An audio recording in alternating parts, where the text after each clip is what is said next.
Você já parou para pensar que criatividade é sobre resolver problemas? Muita gente acha que ser criativo é ser artista, publicitário, engenheiro, então acha que não, eu não sou criativo. Mas se você lida todo dia com o trabalho, se você trabalha, você tem que ser criativo, porque você trabalha resolvendo problemas. E antes de começar esse podcast, esse episódio, eu queria muito agradecer aos meus parceiros, a FIENG, que está apoiando desde o início e possibilitou a gente lançar esse podcast Indústria Criativa aqui no Imersão Indústria. O P7 Criativo, o hub de economia criativa, o primeiro hub de economia criativa do país. A Fornexus, nossa produtora. A Leb, que é a agência que eu sou CEO e fundei, que trabalha full marketing. O Grupo Partners, qual a Leb faz parte, e a Corp, que está dentro do grupo, que é a nossa assessoria de comunicação e imprensa. E eu criei esse podcast Indústria Criativa para a gente aproximar a palavra criatividade e o pensamento criatividade da indústria. E falando em indústria, né? Toda indústria começa com uma obra. E toda obra industrial é uma decisão estratégica que pode definir competitividade, sustentabilidade, futuro. Mas como construir indústrias para um mundo que exige ao mesmo tempo eficiência e inovação? Meu convidado hoje tem mais de 40 anos de experiência em obras industriais, é bacharel em engenharia e tantas especializações aqui, é mestre em Direito Ambiental e Desenvolvimento Sustentável, participa como membro e coordenador da Câmara de Obras Industriais da FIENG e está à linha de frente de transformação digital e sustentável da engenharia. Ricardo Fabel, diretor comercial do Grupo Tenax EK2+. Seja muito bem-vindo, Ricardo. Muito obrigado, né? É uma satisfação estar participando aqui, principalmente quando a gente fala de um tema tão relevante como indústria criativa, né? Eu acho que ele tem tudo a ver com o trabalho que eu venho desenvolvendo ao longo da minha carreira, as áreas, né, que eu investi na minha carreira, porque a engenharia, ela tende a deixar esse legado e a gente tende também a expandir para outras áreas, né, de atuação. Então eu acho que vai ser muito bom essa conversa, esse bate-papo aqui, e eu acho que ele vai trazer muita reflexão e inspiração, inclusive para os jovens que ainda não sabem o que fazer e de repente podem ir por esse caminho da indústria, da engenharia. Muito bom, muito bom. Você viu a engenharia industrial mudar completamente nos últimos anos, né? Quando você percebeu que não bastava mais construir bem, e era preciso construir com propósito, sustentabilidade e principalmente inteligência, né? Esse tema eu gosto até assim de trazer a reflexão. Quando a gente fala de uma linha do tempo, né, a gente fala das revoluções industriais e a gente tem alguns marcos, né, que vai chegar aí na época em que a gente está hoje, essa geração que a gente está hoje presente. Então, a primeira revolução industrial, né, ela começou ali no século XVIII, do século XVII ao século XVIII, né, com as máquinas a vapor. Então, a gente já começa a falar de engenharia, né? Sim. E aí veio a segunda revolução industrial, que vieram então, que são os marcos da Primeira Guerra Mundial e Segunda Guerra Mundial, né? Onde que apareceram os automóveis, a eletricidade, e a gente começa a ver novamente tudo conectado à engenharia, que a gente vai dizer mais adiante, tá? E aí chegamos na terceira revolução industrial. Essa terceira revolução industrial começou mais ou menos na década de 70. Então, quando você fala, quando que eu percebi isso? Exatamente dessa década para frente, né, quando a gente começou a verificar a automação de processos, né, os projetos ainda eram desenvolvidos em prancheta, né, começou a aparecer então toda essa questão da utilização de computador e a coisa foi caminhando, tá?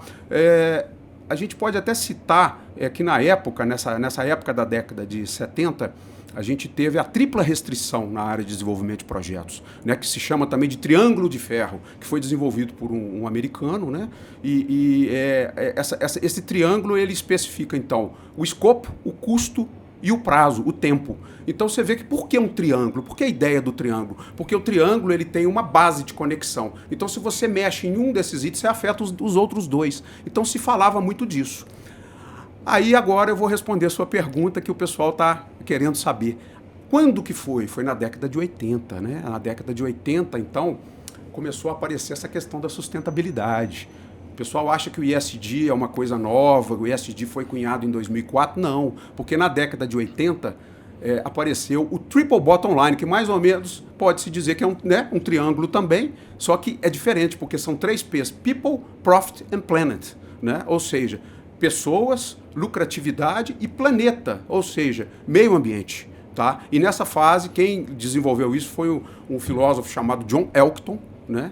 E ele escreveu um livro a respeito disso. Então, olha para você ver que nessa década começou, então, a surgir a questão da discussão de sustentabilidade, né? E o John Elkton, ele cita uma frase de um escritor, e eu acho que eu vou trazer algumas reflexões aqui, porque também eu tenho esse cunho acadêmico, né? Que é o Stanisław Lec, um polonês, que ele escreveu um livro que diz o seguinte, né? Cannibals with forks. O que é isso, né? O canibal com um garfo?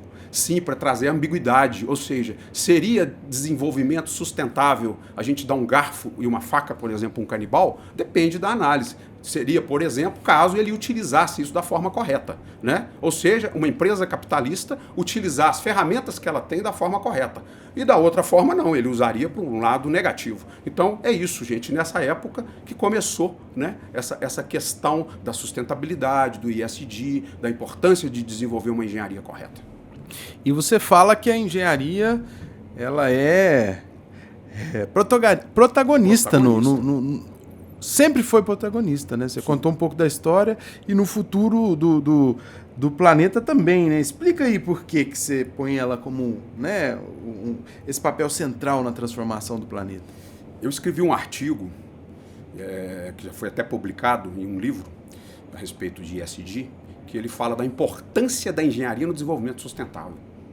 Por quê? Porque a engenharia é tudo. Eu participo da Câmara de Obras da FIENG, como você citou, eu participo de várias câmaras e comitês, inclusive da Câmara Brasileira da Indústria da Construção, participo do Conselho de Meio Ambiente da CEBIC, né? Então, eu não estou só à linha de frente de uma empresa de engenharia que exerce projetos multidisciplinares, eu estou num desenvolvimento de uma missão de legado, né? Então, quando a gente fala que a engenharia é protagonista, porque a gente tem um lema nesse GT de valorização da engenharia, que a engenharia é tudo. Se a gente parar para pensar, o que seria do ser humano sem engenharia? Nada, não teria nada. Se parar para pensar, nada, não existe nada. Quando a pessoa entra em casa, ela vai acender uma luz, é engenharia. Ela vai tomar um banho, é engenharia. Vai andar de carro, tem uma ponte, tem um carro, tudo é engenharia.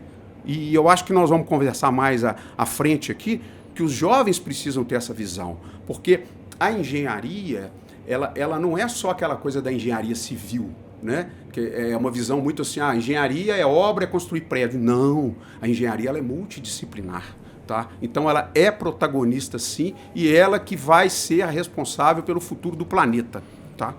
É só para complementar essa pergunta, porque é um tema que me deixa até emocionado.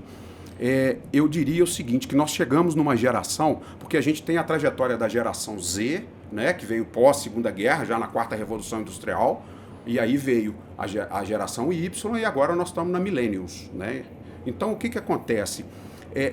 Quando a gente verifica que a engenharia ela tem essa função de trazer a sustentabilidade, né, para os jovens que estão escutando esse podcast aqui, o que é sustentabilidade? Às vezes eu faço essa pergunta em palestras e ninguém responde. Sustentabilidade é o quê? É você atender as gerações presentes, que somos nós agora, né?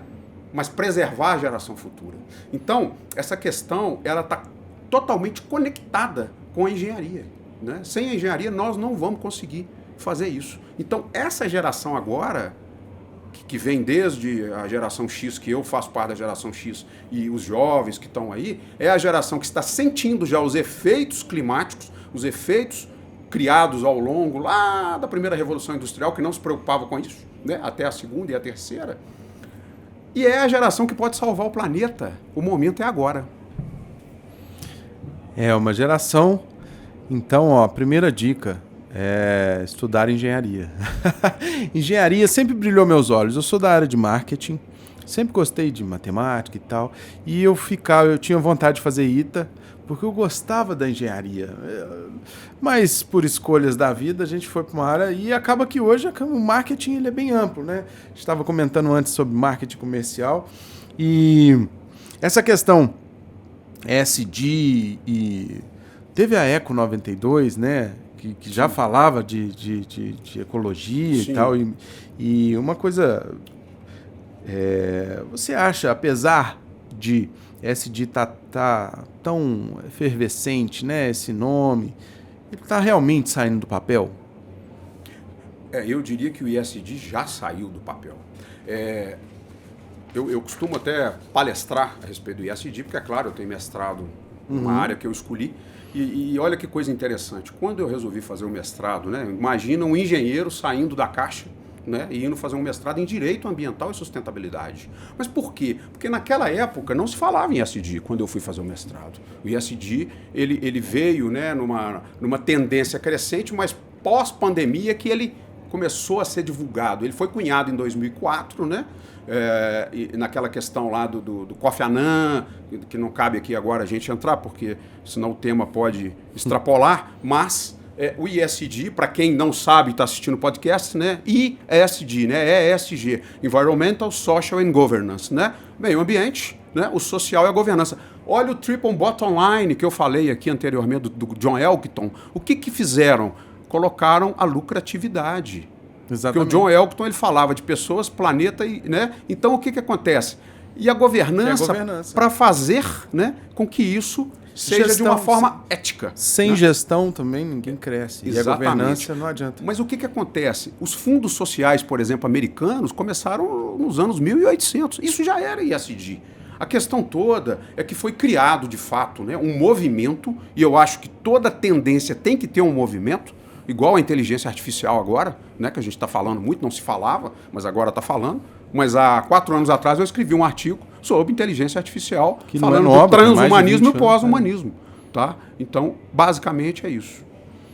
Então, você falou que ESG já saiu do papel, mas você acha que a maioria das empresas já estão aplicando, já estão... Sim, eu diria, inclusive, quando a gente vai fazer um cheque numa empresa, que você vai explicar o ISD, que você olha aquela mandala do ISD, né, as questões das ODS e tudo mais, você chega para a empresa e fala assim, tá vendo, você já fazia. Você tem um setor aqui de governança? Tem. Você faz reuso de água, você tem controle de resíduo. Então, a maioria das empresas já praticava o ISD de alguma forma, claro, porque não existe... uma regra, porque cada empresa tem o seu perfil. Claro. Você imagina uma empresa de marketing, uma indústria, né? A indústria ela tem um reforço muito maior de ISD. O que aconteceu foi que o ISD ele veio à tona num momento importante de fazer com que as empresas verificassem, né, que essa questão de lucratividade, né, não era só isso. Era propósito, era marca, reputação, aspectos regulatórios. Então começou a entrar outras nuances, inclusive, de um banco não dar investimento para uma empresa que não faz. Começou, inclusive, algumas questões que a gente fala de greenwashing, né? Que é aquela prática maquiadora do ISD e também o bluewashing, que também é um termo que poucos conhecem, mas que é o lado social, maquiadora do lado social. Ou seja, fazer uma propaganda, mas não é nada daquilo. Só que isso passou. Na minha visão, o ISD hoje ele já é fato. Hoje, inclusive, a FIENG mesmo desenvolveu o selo verde, que as empresas fazem um trabalho com a FIENG e elas ganham uma certificação. A FIENG vai para dentro da empresa e verifica se ela está com práticas, né, de ISD. E aí vamos falar novamente da engenharia. Né? A engenharia ela é protagonista do ISD. Sem engenharia não teria ISD. E as empresas, seja de engenharia, as construtoras, porque é toda uma cadeia, elas tendem a fazer aquilo que o cliente necessita de forma a colaborar, a contribuir, por exemplo, com a descarbonização, os efeitos climáticos, reuso de água. A gente tem tantos temas para dizer, por exemplo, a questão de água no planeta, a questão de resíduos. Se a gente fizer uma reflexão, hoje nós temos 8 bilhões, cerca de 8 bilhões de pessoas no planeta. A tendência até 2100 são 11 bilhões. Se a gente fizer uma conta rápida, os jovens depois que gostam, pega a calculadora e faz a conta. existe uma estatística que diz que cada ser humano ele consome 1 quilo de lixo de entulho por dia. Então, se você pegar 8 bilhões de pessoas, né, com 1 quilo e fazer essa conta e projetar em um ano, dá cerca de 3 bilhões de toneladas de lixo, tá? De entulho, de lixo. Então, nós temos um problema sério no planeta também de onde estocar isso. 3 trilhões, não? Não, bilhões de toneladas. Ah, de toneladas. Mesma conta. Mesma tá conta. vendo? Você tem uma visão de engenharia. Né? Mas e até 2100 vai chegar a 4 bilhões, com 11 bilhões de população. Então, bilhões de toneladas de lixo. Vocês imaginam, a gente vê os oceanos, né? A gente vê essa questão hoje de entulho, de lixo. Né? O Brasil, por exemplo, para exemplificar, o Brasil hoje ainda, né, 90 milhões de habitantes, né? Não tem tratamento de esgoto. Sim. Então, olha a importância do ESG, olha a importância dos stakeholders. Né? Então, e a gente estava conversando aqui, né, aproveitando a imersão indústria, com várias empresas de vários setores que podem, inclusive, atuar nas comunidades dessa forma. Socialmente, economicamente e também nessa parte de construção que não tem, né? É um absurdo o Brasil ter mais de 50% da população sem esgoto encanado, né? Fora um susto, né? E que existe também uma disparidade de regiões, né? Porque o Brasil ele tem uma geografia muito, muito grande, né? Então, existe uma disparidade, inclusive, cultural e tudo mais. Então, tudo isso é um alto potencial, inclusive, para a engenharia, para as indústrias que se instalam naqueles locais. As pessoas precisam entender, porque ainda existe uma questão seguinte: eu sou defensor total do meio ambiente, mas eu sou defensor da indústria, da mineração. Claro. A gente não vive sem mineração. Claro. A mineração, indubitavelmente, ela é de extrema importância para a humanidade. Nós não teríamos nada sem mineração, mas precisa ser uma mineração sustentável. Né? Existe uma coisa importante também, que é para a gente colocar no contexto aqui, que eu gosto de usar um termo que se chama catastrofismo emancipatório. Olha que termo forte. O que é isso? Esse termo ele vem de um escritor chamado Ulrich Beck, um alemão, que ele defende o seguinte, que os males geram os bens. Então, quando você gera, por exemplo, uma usina nuclear, você inventou a radioatividade, você inventou o acidente nuclear. Sim. Igual Chernobyl, por exemplo. Sim.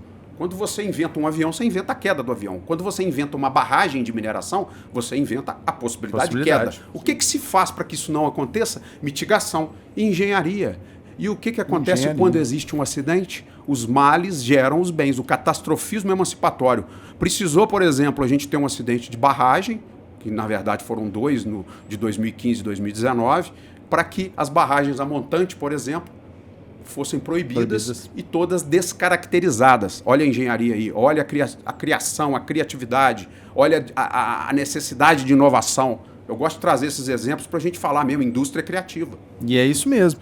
Inclusive eu atendi um cliente no Sul que ele atua na descaracterização de barragem porque ele consegue, vamos simplificar, sugar a água que está debaixo, né? Porque o que derruba a barragem não é a água de cima, é a água que está embaixo, deixando a terra mais mole, né? Então, olha que incrível. Né? E uma coisa importante para falar aí para a turma, principalmente para os jovens, porque essa palavra, às vezes, descaracterização, ela pode trazer dúvidas. O que é a descaracterização de uma barragem, né? É você transformar, descaracterizar aquilo que era. Então, a barragem deixa de ser barragem. Descomissionar é deixar de funcionar, de operar. Então, você descomissiona e depois o que você faz? Usa o futuro. Que a engenharia entra novamente. Olha que coisa bonita. Olha o legado. Você pegar, por exemplo, uma comunidade e avaliar assim, olha, aqui tem uma mineradora, ela vai ficar 20 anos aqui. O que vai ser depois? Isso tem que ser pensado lá no início. Né? Por exemplo, eu sou coordenador de um curso de pós-graduação, que é uma parceria entre a Faculdade Dom Helder Câmara e o IBRAM, que a gente fez essa parceria e nós já estamos fazendo 2 cursos já, um é de fechamento de mina e o outro de geotecnia, inclusive para turmas da Agência Nacional de Mineração. Então você vê que hoje existe uma preocupação dos próprios órgãos e a gente vai caminhar para fazer isso com os executivos das mineradoras. Para quê? Para trazer novidade, para trazer sucesso. Tá? Então, quando você fala, mas Fabiel, mas você faz isso tudo? Faço e para deixar legado, que é essa mensagem que eu quero passar aqui hoje. E você falou de futuro, eu não conhecia, mas eu entrevistei 2 pessoas aqui que falaram de futuro da mina, né? pós. Sim. Né? Maravilhoso. É o uso futuro. Uso futuro. Projetos maravilhosos. Sim. Da Ângulo e da Vale. A Ângulo Gold, vários clientes hoje já estão desenvolvendo, né? Porque você tem que fazer o plano de fechamento de mina, e eu costumo dizer, inclusive, que o plano de fechamento de mina, essa palavra fechamento, ela traz uma coisa de fim, mas ele não é o fim, ele é o início. Ele tem que ser tratado lá no início de quê? Do projeto. E o que é projeto? Engenharia. Você está quase me convencendo a fazer uma pós em engenharia. Eu vou perguntar que Legal. Pós eu poderia encaixar aqui. Estou aberto a conversar com a turma aí que está assistindo. Depois a gente fala aí, se alguém quiser. A gente vai dar os contatos. Sim, sim. Não, com certeza. Vamos falar um pouquinho esse podcast aqui pode ser o mais demorado. Se eu quisesse, a gente chegaria até de noite falando aqui. Para mim é um prazer falar desses temas. Com o professor, vou chamar. Tá? Obrigado. Vou chamá-lo de professor. E essa conexão com o IA? A IA e a engenharia? Eu vejo a IA, eu sou um entusiasta, né? Minha área, lógico que favorece um pouco essas novidades e tal. E, ao mesmo tempo, eu sou entusiasta do cara que entende de como trabalhar IA. Porque se você é um robô humano hoje, a IA vai te substituir.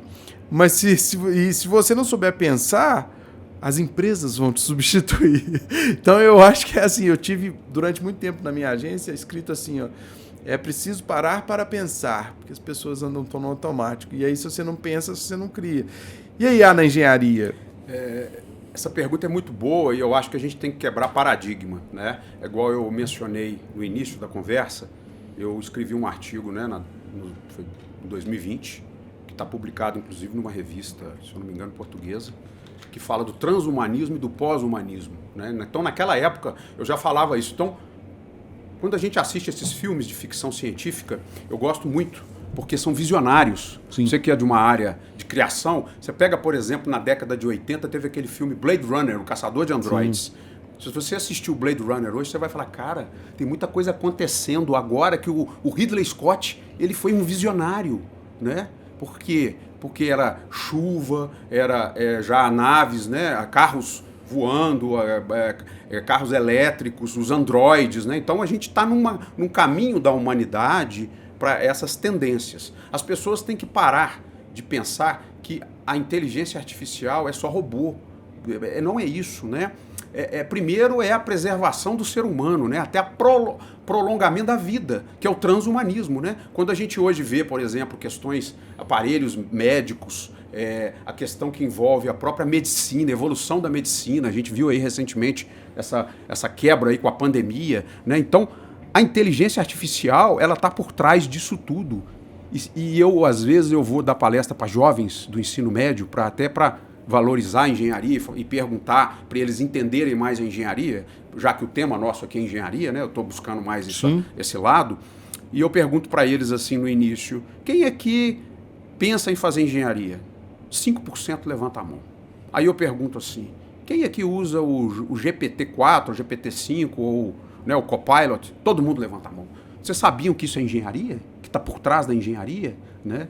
Então, pura. É pura. A engenharia, ela expande. Então, a inteligência artificial, ela envolve banco de dados, ela envolve informações, ela envolve várias questões que elas otimizam hoje o desenvolvimento de uma indústria, de uma obra, né? Então, a gente hoje desenvolve projetos já em base que a gente chama de BIM, né? Que é toda uma maquete eletrônica com desenvolvimento de questões digitais para você verificar interferências na obra. A WP, que você programa todos os pacotes, né, das obras industriais, inclusive já na fase de engenharia.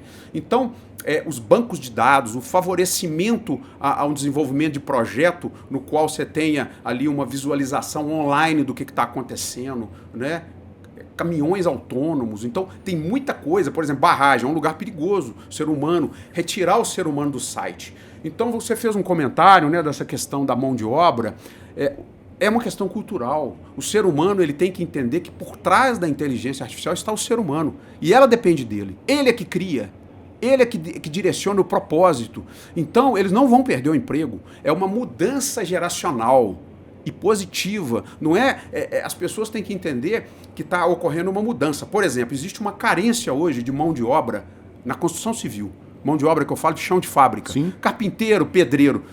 Às vezes, eu estou passando na rua de carro e você vê um cara ali pegando areia, debaixo de um sol escaldante e tal. Isso vai acabar, é claro, porque vai ter algum sistema implantado que mude essa profissão. Porque não tem mais, ninguém quer fazer isso. Então, a gente tem um problema grande hoje na indústria de falta de mão de obra exatamente por isso. Mas a tendência da inteligência artificial, e a gente está desenvolvendo isso na Câmara de Obras que eu participo, é de buscar automatização de processos, como que a inteligência artificial pode colaborar, modularização, né? Eu estou usando algumas expressões aqui que pode ser que alguns não entendam, mas a gente vai caminhando e depois, se for o caso, a gente explica. E uma coisa que eu acho importante é você estar aqui, se interessou, Sim. Tem um termo que você não sabe, pesquisa, né? Claro, Você mas tá eu aqui, digo assim, nós estamos caminhando num momento, por exemplo, algumas empresas hoje, eu gosto muito dessa palavra criativa, né, que está aqui, indústria criativa, tem empresas desenvolvendo hoje sala da inovação, casa da inovação. A empresa que eu atuo hoje, nós vamos desenvolver isso lá. Então, por quê? Porque você tem que desafiar os seus profissionais, tipo um Shark Tank, né, a pensar que quem cria são os profissionais. A inteligência artificial ela vai vir como um sistema operacional. Por exemplo, a gente atua hoje, eu atuo numa empresa que a gente tem toda uma parte de controle, de planejamento de mão de obra para fazer e desenvolver os projetos com base em inteligência artificial. Então ela está inserida sim e ela não vai retirar emprego. Eu acho ela maravilhosa, eu acho que é isso que você está falando, vai só trazer melhorias o tempo todo. Claro. E esse avanço rápido vai ajudar a substituir coisas que a gente não quer mais fazer, talvez. Sim. Né? Vamos pensar aqui agora, para finalizar, caminhando para o final, em futuro. Já? Passa rápido. Eu gostaria, sim, né, da gente poder falar muito com essa Mas turma aí. eu vou... Inspirar essa turma.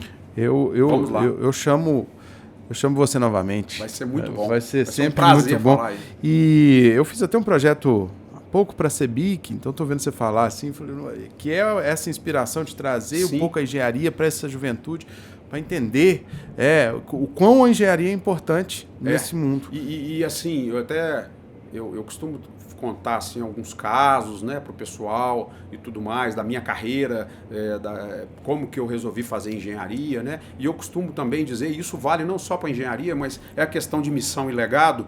Existe uma parábola, né, que o cara estava andando na rua, até citei esse caso aqui, e o cara estava construindo um muro, né? E aí ele pergunta, mas você está construindo esse muro aqui?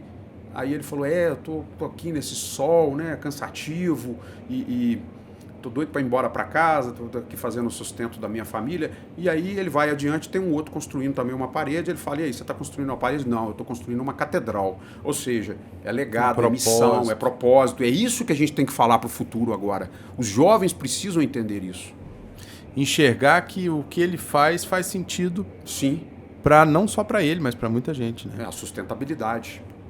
É isso. Então, como é que a gente deixa depois dessa aula, né?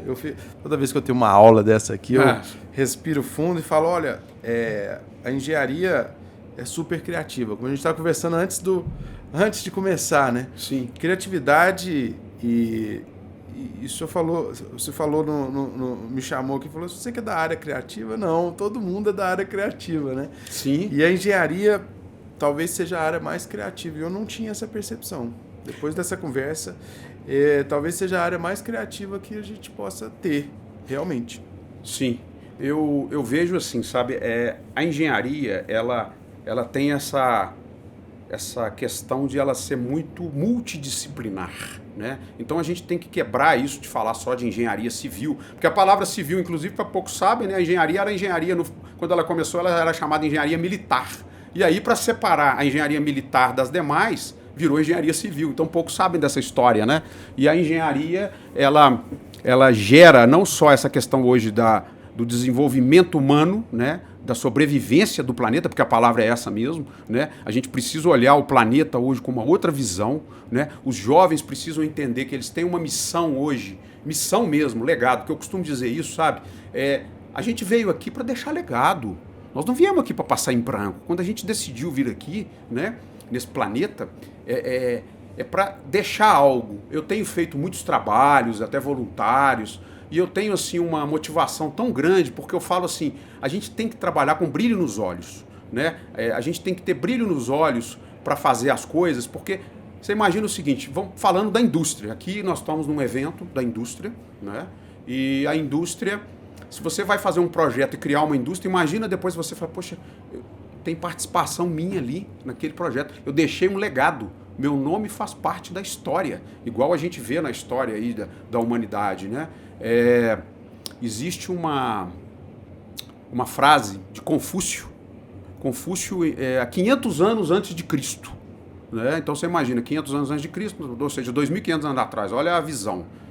Em outras palavras, ele disse o seguinte, né? Se você quer viver um ano, cultive grãos, né? Ou seja, plante arroz, plante, né? Cultive grãos. Se você quer viver 10 anos, plante árvores. Se você quer viver 100 anos, cuide das pessoas, eduque as crianças. Né? Então essa mensagem ela é muito importante, ou seja, a gente precisa que a educação ela cresça, as pessoas enxerguem essa questão da importância da sustentabilidade, da criatividade, da inovação, né, da inteligência artificial, para que a gente consiga de fato desenvolver. Né? Então, eu até completaria hoje, né, no ano que nós estamos, a frase de Confúcio, se você quer viver 1000 anos, né, cuide do planeta. Muito bom. Então, para finalizar, estou realmente muito grato aqui. E onde a gente acha o professor professor Ricardo Fabel, onde a gente acha? Bom, LinkedIn. Eu sou diretor comercial, né, de uma empresa de engenharia que foi falada, a Tenax. Eu tenho um LinkedIn, né, Ricardo Fabel. Então, se procurar lá Ricardo Fabel, não vai ter outro, porque Fabel é um sobrenome libanês, então ele é bem diferente. No Ricardo Fabel, né, brasileiro, então se tiver algum gringo, não sou eu. Né? O Instagram, a mesma coisa, Ricardo Fabel. Estarei aberto, quiserem falar comigo. Eu creio que o podcast também vai ser uma chance aí das pessoas me conhecerem. Estarei aberto aqui para conversar com você novamente, porque é um prazer ver que você está num caminho tão importante, porque esse caminho seu também, ele não é só uma questão da sua missão, você está levando uma missão para a sociedade, tá? Então te parabenizo aqui por tudo que você está fazendo. Muito obrigado, muito obrigado. E é realmente um caminho que eu tracei que eu não imaginava que poderia ter tanto alcance e tantas áreas diferentes que eu tenho conversado. Isso abriu um pouco minha mente também, sabe? Então a gente aprende a cada dia e eu agradeço novamente. Pessoal, criatividade na engenharia, já pensou sobre isso? E eu gostei. Eu vou procurar sobre uma pós-graduação em engenharia, talvez eu faça, porque eu tenho interesse em essa visão multidisciplinar. Acho que agrega muito para quem é criativo, para quem trabalha. Então, muito obrigado mais uma vez. Até o próximo